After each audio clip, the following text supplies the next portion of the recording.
नमस्कार, मैं हूँ राजेश और आप देख रहे हैं आर एस मस्ती ब्लॉग। तो आर एस मस्ती ब्लॉग में आज की सीरीज में हम पढ़ रहे हैं 10वीं क्लास का 8.1 का जो सवाल है उस पर आज हम बात करेंगे। त्रिकोणमिति का सवाल है, तो आइए शुरू करते हैं। चैप्टर है मैथ्स का और उसमें 8.1 का ये दूसरा क्वेश्चन है।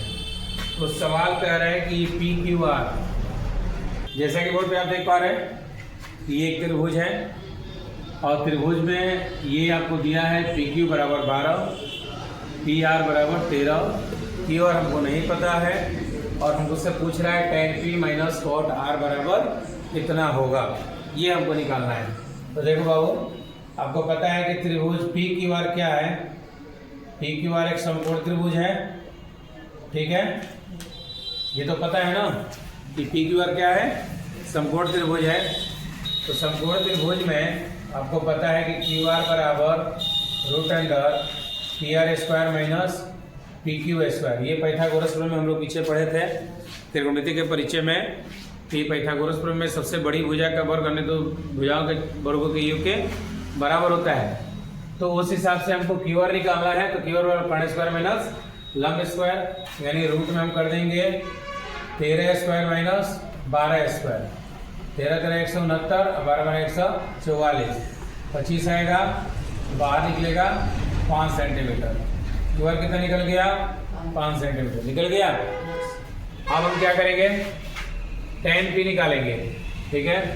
तो tan p बराबर tan p, p ये है और कोण के सामने की भुजा को लंब कहते हैं। आप पढ़े हैं ना लाल बट्टा कब का, साइन कॉस tan, लंब बटा आधार होगा ना। तो tan p के लिए लंब क्या होगा, क्यू आर होगा ना। तो क्यू आर बटा लंब बटा आधार। अच्छा, सामने की भुजा लंब हो जाती है, बाकी जो बचा वो आधार हो जाएगा, यानी पी क्यू हो जाएगा। तो ये कितना हो जाएगा, ये कितना निकला है 5 बटा 12, ठीक है। उसके बाद हमसे क्या निकालना है, कॉट आर निकालना है। अरे समझ में, तो कॉट आर ये है, आर ये है, तो इसके सामने मुझे लंब ये हो जाएगा। साइन कॉस tan, तो कॉसेक, कॉसेक सेक कॉट, आधार बटा लंब, आधार बटा लंब कॉट का हो जाता है। तो कॉट के लिए लंब ये है ना, आधार ये हो गया, ये भी हो जाएगा 5 बटा 12 हो गया। इसलिए सवाल क्या पूछ रहा है, tan p minus cot R. तो tan p कितना निकला है, 5 बटा 12, आर कितना निकला है 5 बटा 12, कट के कितना आएगा 0। तो tan p minus cot R का मान कितना होगा 0। ये आपको ऑब्जेक्टिव में भी दे सकता है, सब्जेक्टिव में भी दे सकता है, ठीक है। तीसरा सवाल, जैसे कि आप बोर्ड पे देख पा रहे हैं कि साइन a बराबर 3 बट्टा 4 दिया हुआ है। तो हमसे पूछ रहा है cos a tan a का मान कितना होगा। तो साइन a कहे चाहे cos a कहे चाहे tan a कहे, सिंपल सी बात है कि एक हमारे पास ट्रायंगल है जिसका मान a b c है, ठीक है। तो हमने एक ट्रायंगल ABC इमेजिन कर लिया, ठीक है। अब हमको दे रहा है कि साइन a बराबर 3 बटा 4। अब हम ट्रायंगल नहीं भी बनाएंगे तो चलेगा, क्योंकि साइन बराबर होता है लंब बटा कर्ण, पता है ना जी। इस हिसाब से लंब बराबर कितना दिया है 3 और कर्ण बराबर 4 दिया है। तो आधार हमको निकालना होगा, साइन का वैल्यू लंब बटा कर्ण होता है ना। तो हमको क्या चाहिए, आधार चाहिए।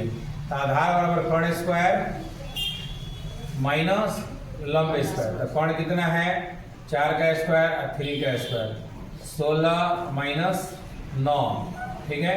कितना आएगा रूट में 7। आ रहा है समझ में, कैलकुलेशन समझ में आ रहा है। आपको भी समझना है तो आप बार बार वीडियो को देखिएगा तो भी देख सकते हैं, क्योंकि कैलकुलेशन है, हर जगह कैलकुलेशन को एक्सप्लेन करने की जरूरत नहीं है, आप हमेशा पढ़ते आए हैं। तो आपने निकाल लिया आधार। अब हमसे पूछ रहा है cos a बराबर, तो cos a बराबर क्या होता है, आधार बटा कर्ण होता है ना, है।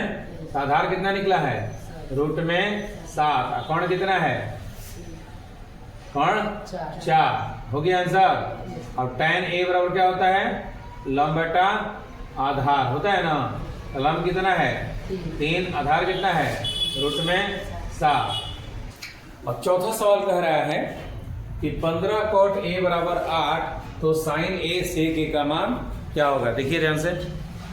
देखो बाबू 15 कॉट ए दिया हुआ है, यानी कॉट ए का भी वैल्यू नहीं दिया है, 15 कॉट ए दिया है। तो हम सबसे पहले क्या करेंगे, कॉट ए का मान निकालेंगे। तो कॉट ए का मान कैसे निकालेंगे, कॉट ए बराबर 8/15। क्लियर, कॉट ए बराबर 8/15। अच्छा कॉट ए बराबर क्या होता है, आधार बटा लंब होगा ना, आधार बटा लंब, क्योंकि लंब बटा आधार होता है tan का, तो उसका अपोजिट कर देंगे। देखो जी आधार बटा लंब दिया है ना, आधार बटा लंब, हमको क्या चाहिए, कर्ण चाहिए। तो सबसे पहले कर्ण निकालेंगे। कर्ण बराबर क्या होता है, √, लंब स्क्वायर प्लस आधार स्क्वायर होगा ना। तो लंब कितना है 15, आधार कितना है 8, 15 15 225, 8 64, ये कितना हो जाएगा 289। ठीक है 17 आ गया, कितना आ गया, कर्ण बराबर 17। क्या पूछ रहा है, तो साइन ए पूछ रहा है ना, साइन ए क्या होता है, लंब बटा कर्ण। लंब कितना निकल गया, लंब 15 है ना, कर्ण कितना निकला है 17। और क्या पूछ रहा है, सेक ए, तो सेक ए बराबर क्या होता है, आधार बटा कर्ण बटा आधार होगा ना जी, हैं नहीं होगा, कर्ण बटा आधार। यहां से याद कर लो, लाल बटा काका, काका बटा लाल से। तो कॉसेक सेक कॉट होता है ना, तो सेक पूछ रहा है ना, तो कर्ण बटा आधार, कर्ण कितना निकला है 17, आधार कितना है 8, हो गया आंसर। तो 5वां क्वेश्चन है कि सेक थीटा बराबर 13/12, केवल सेक थीटा बराबर 13/12 दे दिया है।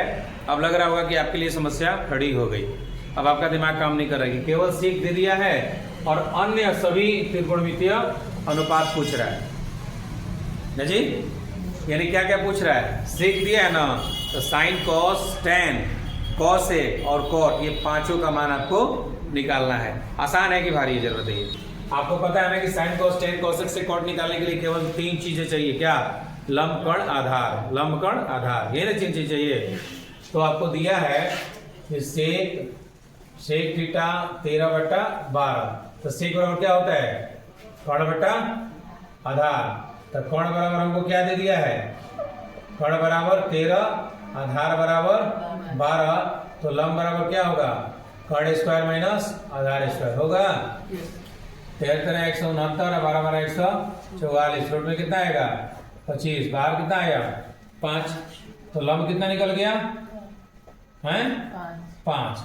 अब बताइए कि आपसे कुछ भी पूछ रहा है, जैसे मान लीजिए कि साइन थीटा पूछ रहा है, तो साइन थीटा क्या होता है, लंब बटा कर्ण, तो लंब बटा कर्ण हो गया है। कॉस थीटा बराबर क्या होता है, आधार बटा कर्ण, तो आधार कितना है 12/13 हो गया। टैन थीटा बराबर लंब बटा आधार, तो लंब 5 है, आधार कितना है 12 हो गया। कॉसेक, तो कॉसेक थीटा, साइन को उल्टा कर दो, 13/5, अरे समझ में, सेक दिया ही है। अब कॉट निकालना होगा, तो कॉट थीटा टैन का उल्टा कर दो, 12/5 हो गया। अन्य त्रिकोणमितीय निकल गया, भारी लग रहा था, दिमाग लगाओ, अब पहले ही हार मान लोगे तो नहीं होगा। क्योंकि होता क्या है, जब ये मैथ बनाने बैठते हैं, ये जब बच्चे मैथ पढ़ते हैं तो उनको लगता है कि भाई बहुत टॉप सब्जेक्ट है, और यही पहले ही स्वीकार कर लेते हैं जो उनको हरा देता है। इसलिए आप पहले ही हार मत मानिए, प्रयास करिए।